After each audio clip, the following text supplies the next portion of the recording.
Okay, good day students. Welcome back sa ating math tutorial. Ang ating lesson ngayon ay the law of sines. So meron lang tayong ratios na tatandaan dito sa lesson na ito. Okay, given the figure, ito ang ratio na dapat nating tandaan. A over sine A equals B over sine B equals C over sine C. So madali lang siyang tandaan kasi same letters lang ang ginagamit natin.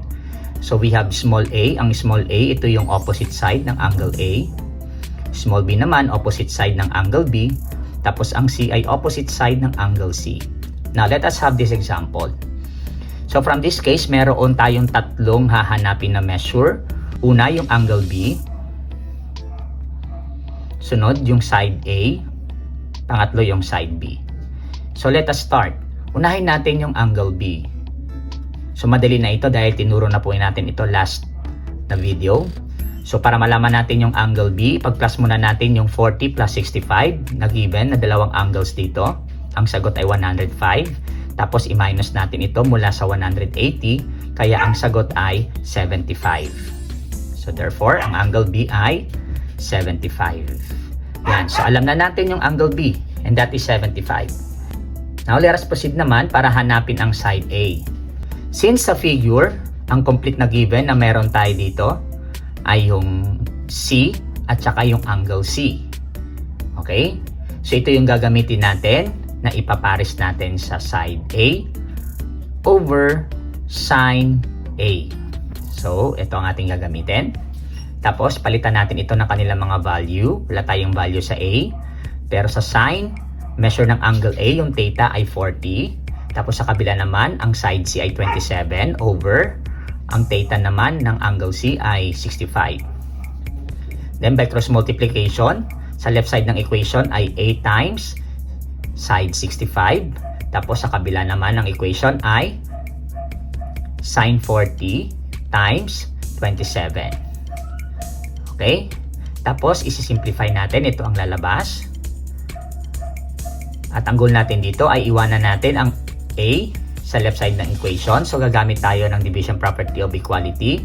Magdi-divide tayo both sides by 65 kasi ito ang kasama ng A. So, matatanggal na ngayon ang sine 65 dito. So, ang matitira ay A equals 27 sine 40 over sine 65. Ngayon, gagamit tayo ng calculator. So, unahin natin ilagay ang fraction. Tapos sa taas, ilagay natin ang 27. Sabay yung sine. Lagay natin ang 40. Don't forget to close parenthesis. Tapos, sa baba naman, ilalagay naman natin ang sine 65. And, i-close din natin siya para hindi siya mag-syntax error. So, then equals. So, ang sagot ay 19.149 or round up natin sa nearest 100. So, ang sagot ay 19.15. So, therefore, ang A natin dito ay 19.15 meters. So, alam na natin ng A, alam na natin yung angle B. Now, proceed naman tayo sa side B. So, in this case, ang gagamitin naman nating ratio ay B over sine B equals C over sine C. Okay? Same process ang ating gagamitin kung paano natin kinuha yung side A. So, apply natin ang kanilang value. So, we have B over sine 75, and yung measure ng angle B, equals 27, measure ng side C, over sine 65, ito naman ang measure ng angle C. Then, same process by cross multiplication.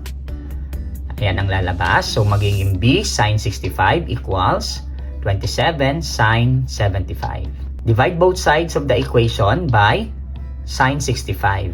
Okay? Para maiwanan ang letter B sa kabilang side or sa left side ng equation. Tapos, that is equal to 27 sine 75 over sine 65. Gamit tayo ulit ng scientific calculator. So, ulitin natin yung fraction. Lagay natin sa taas, 27. Tapos, sine 75. I-close natin uli. Tapos, dali natin sa baba, sa denominator. Lagay natin sine 65. Okay? Then equals. So, ang sagot ay 28.78 kapag ni-round up natin to the nearest hundreds. So, therefore, ang value ng B ay 28.78 meters. So, naintindihan na ba?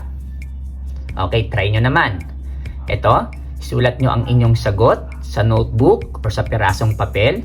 Tapos, lagay nyo yung solution nyo, picturean nyo, then try to send dito sa comment section. Tapos, titingnan natin kung tama ang inyong sagot. So, galingan. Ang hahanapin nyo dito ay same lang sa example number 1. Measure of angle B, side A, tsaka side B.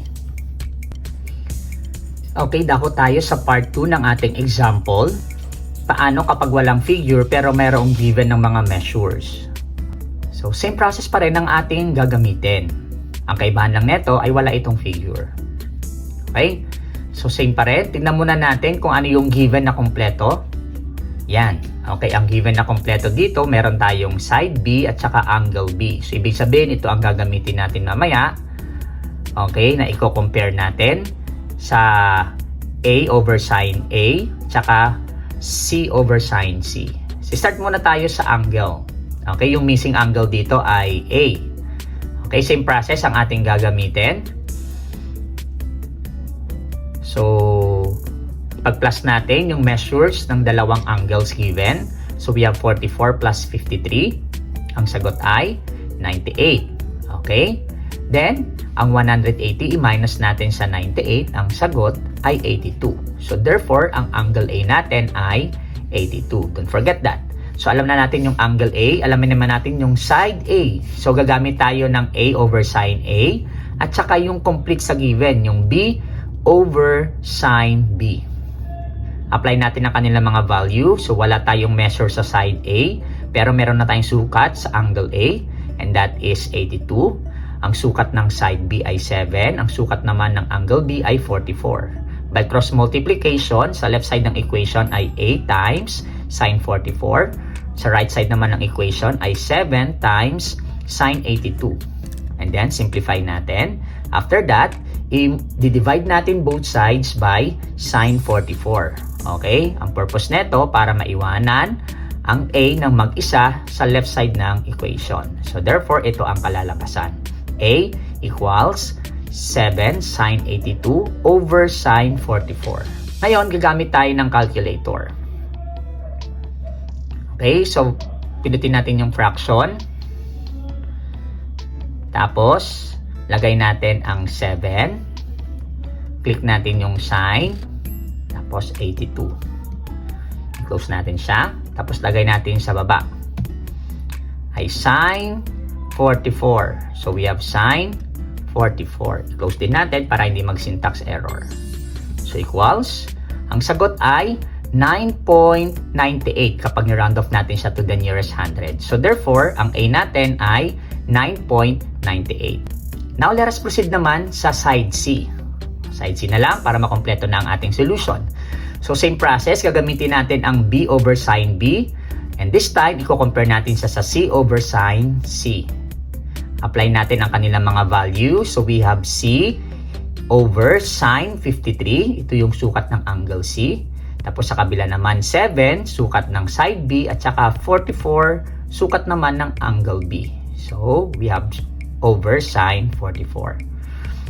Cross multiplication, C times sin 44. Sa kabila naman ay 7 times sin 53. And then, simplify. Ito ang kalalabasan. Tapos, i-divide natin sila both side of the equation by sin 44 para maiwanan ang letter C na mag-isa sa left side ng equation. So, ito ang lalabas. Ngayon, gagamit tayo ulit ng scientific calculator. Click natin ang fraction. Lagay natin 7.